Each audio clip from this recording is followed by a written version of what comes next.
BJP పార్టీకి అమ్ముడు పోవడానికి వైసీపీ పార్టీ నుంచి ఎందుకు పోటీ నిలబెట్టారు? బీజేపీ పార్టీకి అమ్ముడు పోవడానికి తెలుగుదేశం పార్టీ నుంచి ఎందుకు పోటీకి పెట్టాలి? మొత్తం అందరూ బీజేపీ జెండాలే పెట్టుకోవచ్చు కదా.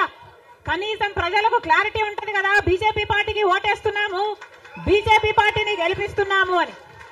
ప్రజల దగ్గరేమో ఒక మాట చెప్తారు, ప్రజలనేమో మభ్య పెడతారు, ప్రజల దగ్గరేమో బీజేపీ కాదు అన్నట్టు నటిస్తారు. కానీ లోపల మాత్రం మొత్తం టీడీపీ అయినా బీజేపీ అయినా వైసీపీ అయినా బీజేపీ పార్టీ తొత్తులే. టీడీపీ అయినా వైసీపీ అయినా బీజేపీ పార్టీతో పొత్తులే. అది ప్రత్యక్షంగా గాని పరోక్షంగా గాని టీడీపీకి వైసీపీకి పొత్తు ఉంది అన్నది నిజం.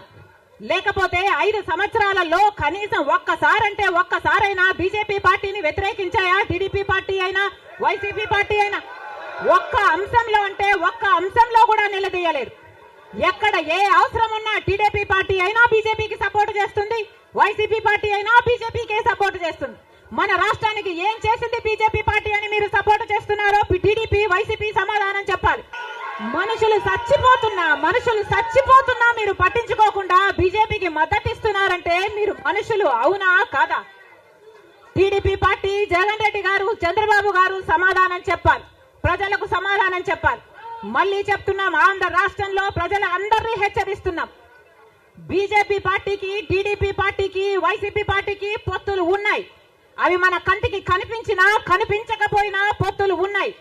గత 5 సంవత్సరాలుగా చూశాం. టీడీపీ ఎంపీలైనా వైసీపీ ఎంపీలైనా బీజేపీకే మద్దతు ఇచ్చాయి. ప్రతి అంశంలో వాళ్ళ పక్కన నిలబడ్డారు. ఆఖరికి మణిపూర్ అంశంతో సహా బీజేపీ పార్టీకి తెలుగుదేశం పార్టీ, వైసీపీ పార్టీ మద్దతు ఇచ్చిన మాట వాస్తవం. ఇప్పుడు షర్మిలమ్మ తెలంగాణ ప్రజల కోసం, పాలేరు ప్రజల కోసం ఆవిడ అక్కడ పార్టీ పెట్టి 4000 కిలోమీటర్ల పాదయాత్ర చేసి తెలంగాణ ప్రజలను ఉద్ధరిస్తానని చెప్పి, రాజశేఖర రెడ్డి బిడ్డనని చెప్పి, రాజశేఖర రెడ్డి గారి ఆశయాలు సాధిస్తానని చెప్పి అక్కడ ఏం చేసిందో తెలంగాణ ప్రజలు, ఆంధ్రప్రదేశ్ ప్రజలు కూడా చూశారు. అక్కడ ఆవిడకి 0% ఓటింగో లేదా 1% ఓటింగ్ ఉండేది. ఆ పార్టీ ఇంకో 0 ఓటింగ్ ఉన్నటువంటి పార్టీలు విలీనం చేసి ఇక్కడికి వచ్చి ఆవిడ మళ్ళీ ఇక్కడ కూడా సేమ్ డైలాగులు, ఆంధ్రప్రదేశ్ కోసమే పుట్టాను, ఆంధ్రప్రదేశ్ను ఉద్ధరిస్తా పుట్టాను. ఇప్పుడు వైజాగ్లో స్టీల్ ప్లాంట్ గురించి 4 సంవత్సరాల నుంచి గొడవ జరుగుతుంది. ఆవిడేమైంది 4 సంవత్సరాల్లో ఏమైంది? పోలవరం ప్రాజెక్టు ఇప్పుడు గుర్తొచ్చింది ఆవిడకి. ఇవన్నీ కూడా రాజకీయంగా ఏదో రకంగా ఒక పదవిలోకి రావాలని చెప్పి కాంగ్రెస్ పార్టీ ప్రాపకం కోసం జగన్మోహన్ రెడ్డి గారి మీద నిందలేస్తూ తిరుగుతుంది. ఆవిడ పార్టీ కోసం కష్టపడ్డాను, పార్టీ కోసం ఇది చేశాను, అది చేశానని చెప్తుంది. ఆవిడ డెఫినెట్గా వైఎస్ఆర్ కాంగ్రెస్ పార్టీ కోసం, జగన్మోహన్ రెడ్డి గారి కోసం, రాజశేఖర రెడ్డి గారి కోసం, ఆవిడ కుటుంబం కోసం ఆవిడ కష్టపడి ఉండవచ్చు. అయితే ఆవిడ 2014 ముందు 2012లో జగన్మోహన్ రెడ్డి గారు జైలుకి వెళ్ళినాక సెప్టెంబర్లో పాదయాత్ర చేసింది. ఆవిడ 4000 కిలోమీటర్లు నడిచాను ఉంటుంది. అప్పుడు వైసీపీ అధికారంలో వచ్చింది. ఆవిడ నడిచినప్పుడు 2014 నుంచి 2019 దాకా ఎలక్షన్ జరిగినటువంటి 20 రోజులు తప్పించి ఆవిడ ఎక్కడన్నా వైఎస్ఆర్ కాంగ్రెస్ పార్టీ కోసం ఎక్కడన్నా ప్రచారం చేశారా? వైఎస్ఆర్ కాంగ్రెస్ పార్టీ కోసం ఎక్కడన్నా ఆవిడ పనిచేసిందా?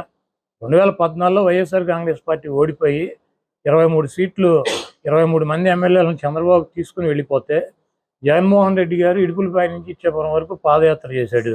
ఆ పాదయాత్రలో ఆవిడ ఎక్కడన్నా పాల్గొందా? లేకపోతే వైఎస్ఆర్ కాంగ్రెస్ పార్టీ కోసం, కార్యకర్తల కోసం, నాయకుల కోసం, కార్యకర్తల మీద, నాయకుల మీద దాడులు జరిగి చంద్రబాబు నాయుడు ఆధ్వర్యంలో తెలుగుదేశం పార్టీ నాయకుల్ని చంపితే, కార్యకర్తలను చంపితే ఆవిడ ఎక్కడికన్నా వచ్చిందా? 5 సంవత్సరాల్లో 20 రోజులు ఎలక్షన్ నోటిఫికేషన్ వచ్చినాక 20 రోజులు బస్సులో ఆవిడ ఒక 40 మీటింగులు చెప్పింది. ఆవిడ 20 మీటింగులు, 20 రోజులు, 40 మీటింగులు చెబితే వైఎస్ఆర్ కాంగ్రెస్ పార్టీకి 151 సీట్లు వచ్చినాయి. జగన్మోహన్ రెడ్డి గారు 16 నెలలు జైల్లో ఉంటే ఆవిడ 7 నెలలు పాదయాత్ర చేసింది. ఆవిడ పాదయాత్ర చేయగానే ఆవిడ గెలిపించేసిందా 2014లో వైఎస్ఆర్ కాంగ్రెస్ పార్టీని? నేను కష్టపడ్డానంటే ఎవరి కోసం కష్టపడింది ఆవిడ? ఈ రాష్ట్ర ప్రజల కోసం కష్టపడింది, అన్న కోసం కష్టపడ్డాను, నిస్వార్థంగా కష్టపడ్డానని చెబుతుంది. నిస్వార్థంగా కష్టపడినప్పుడు ఇప్పుడు ఈ రోజు వచ్చి 4 సంవత్సరాలకే ఇంకా ఎన్నికలు 3 నెలలు ఉందనగా స్టీల్ ప్లాంట్ ప్రైవేటీకరణ చేసేస్తున్నాడు మోడీ. ఏం చేయాలి? ఈవిడ నిన్న లేఖ రాసింది, మేము ఇట్టండి లేఖలు 100 రాసాం.